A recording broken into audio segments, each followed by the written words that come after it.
have a special treat for you guys tonight. All right, I'm telling you, this guy, our in-house comedian, all right, serious. Larry the Cable Guy, Kevin Hart, Tim Hawkins, they don't have anything on this guy.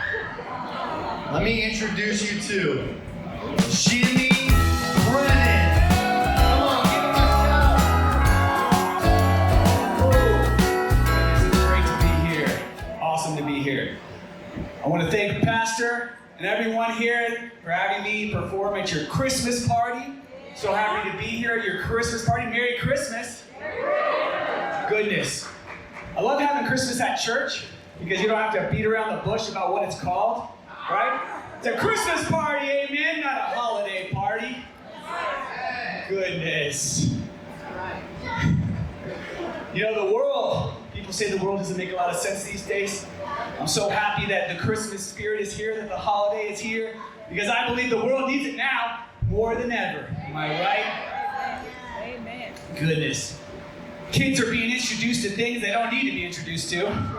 Adults are not being introduced to things that they do need to be introduced to. And comedians are performing at churches. What is the world coming to? The world doesn't make any sense. It's too hard to understand. I'm sure we might have said this ourselves, or we've heard other people say this that we know and care about. Right? You see, but the problem is that, you see, when people come to me, they say, you know, sometimes they try to take you off guard as a Christian, and they'll be like, why do you follow Jesus? You know, why are you a Christian? But I like to hit them with another question right back. So I'll say something like this. They'll say, you know, why are you a Christian? And I'll say, have you ever heard of IKEA furniture before? And it kind of takes people off guard, right? They're like, hey, I'm trying to get serious. Like, no, hey, bear with me here, all right? Because before I was a Christian, I was like a man who goes to IKEA and buys this complicated adult erector set, and I bring it home and I look at it, and although there's an instruction manual right there, it's right there, I could open it up, and it would make things so much easier for me. But instead, I'm stubborn, and I'm like, no, I'm a man. I got this.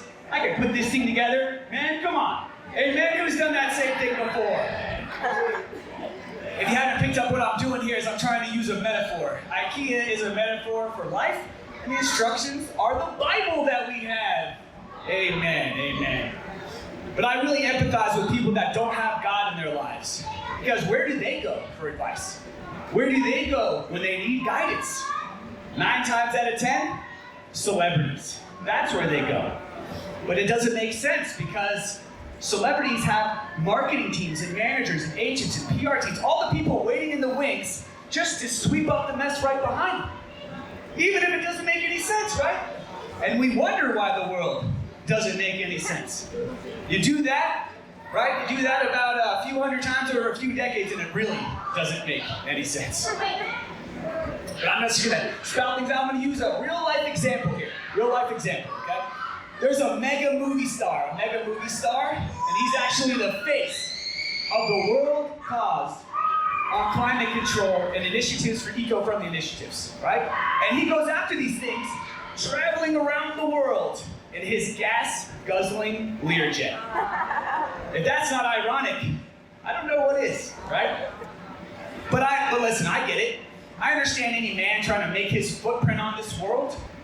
I just didn't expect it to be such a carbon footprint. Right? Make a lot of sense? Goodness. All right. Well, listen. The truth is that celebrities, they probably couldn't do your job. They probably couldn't do the average, everyday person's job. Do you think that they could? Well, we're about to find out right now. All right? So, I know we're in church, but we're going to jettison ourselves into an imaginary land where anything's possible. Everybody, I know you know there's people that have it on the side of their cups, and some people even wear sweaters that say it, but people say things like, you wouldn't like me unless I'd had my coffee first, right? Don't talk to me until I've had my coffee. So, we all like to go to Starbucks. We need our coffee so much, we'll pay $5.17 for a cup, and it's probably like 79 cents, right? So we go in, and instead of that barista that's struggling to deal with all these people that need their coffee, usually a college kid, right? Instead of that person, I know this person has gone to the next life, but we're going to use our imaginations here. It's Sean Connery, right? Sean Connery, the acting legend. You walk in, you see the guy, you're like, whoa, Sean Connery, back from the dead, and also my barista. Lucky me. So you say, Sean Connery, let me take a cappuccino to go. He looks at you and he says, would you like that shaken or stirred? And then of course you say, Sean, cappuccinos are frothed, not shaken or stirred. Hence why he wouldn't be good at that job. He would not be good at that job. All right. We all have to deal with security guards from time to time.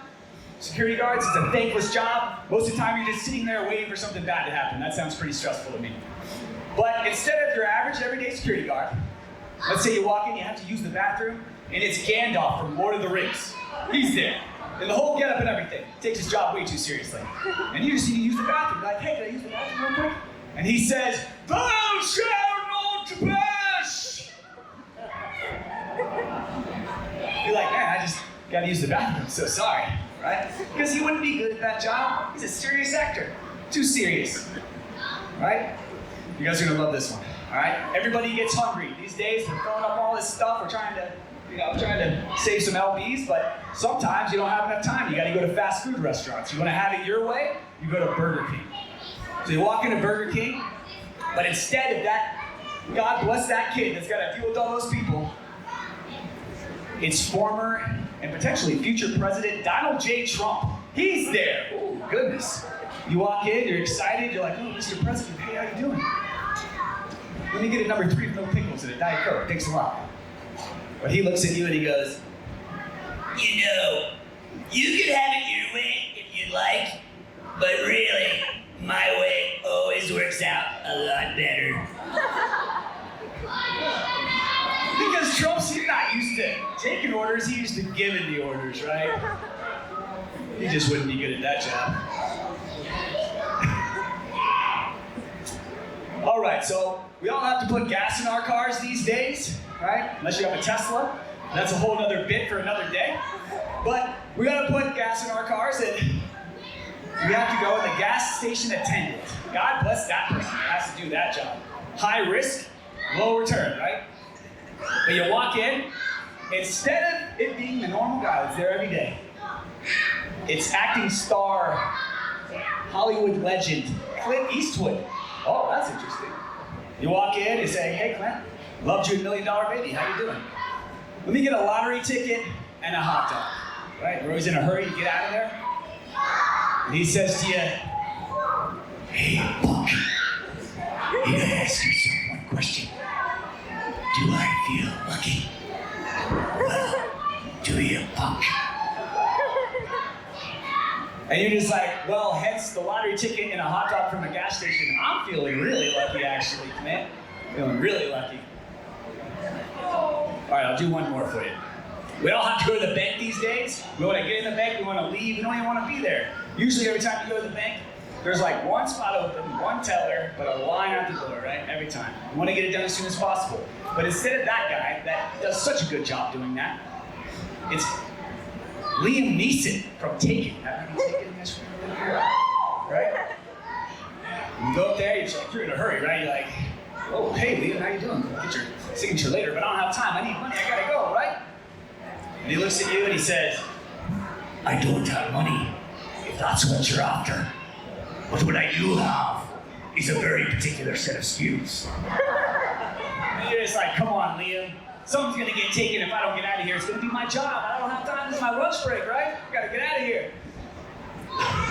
All right, the point I'm trying to hammer home to you guys is that God doesn't give with both hands. He doesn't, right? You guys are familiar with LeBron James? LeBron James, very great NBA player. I don't know if there's a person on this earth that God has gifted more with the ability not only physically to dominate the game of basketball, but the mind and IQ to dominate as well. Right? Bar none, you can't argue it. But have you seen Space Jam 2? Have you seen that movie? Lord. Sometimes even having LeBron on your team is not enough to win. Especially if it's the wrong job. Who does he think he is? Jordan? Well, we know he's not Kobe because Kobe won an Oscar. So listen, if you or someone that you know and love is propping some celebrity up on a pedestal, telling you that their opinion is so legit, please think of this bit. And I'm not here to preach to you, but that doesn't mean I can't teach to you. That's right. So listen, as we embark on this holiday season and we have to entertain and coexist with our family members, even the ones that voted for the other guy, amen? Let us not forget that we do have a set of instructions. So before we dismiss, I'll leave you with this and a Merry Christmas. The Bible is to Christians as preparation H is to hemorrhoids. If you don't apply it daily, then not only will your problems not go away, but most likely they're going to get bigger and more irritating by the day. I'm Jimmy Brennan, everyone. I really appreciate it. Have a Merry Christmas, everyone. If you want to follow me, Jimmy Meets World, no spaces on my YouTube, or official Jimmy Brennan on Instagram and Facebook. Or if you can't figure any of that out, BrennanProductions.com. I really appreciate the time, guys. Thank you so much. Come on, give him a hand. Let's go. Raise it up. I'm just saying, that's the best Christian comedian I've ever heard in person. Amen. Amen.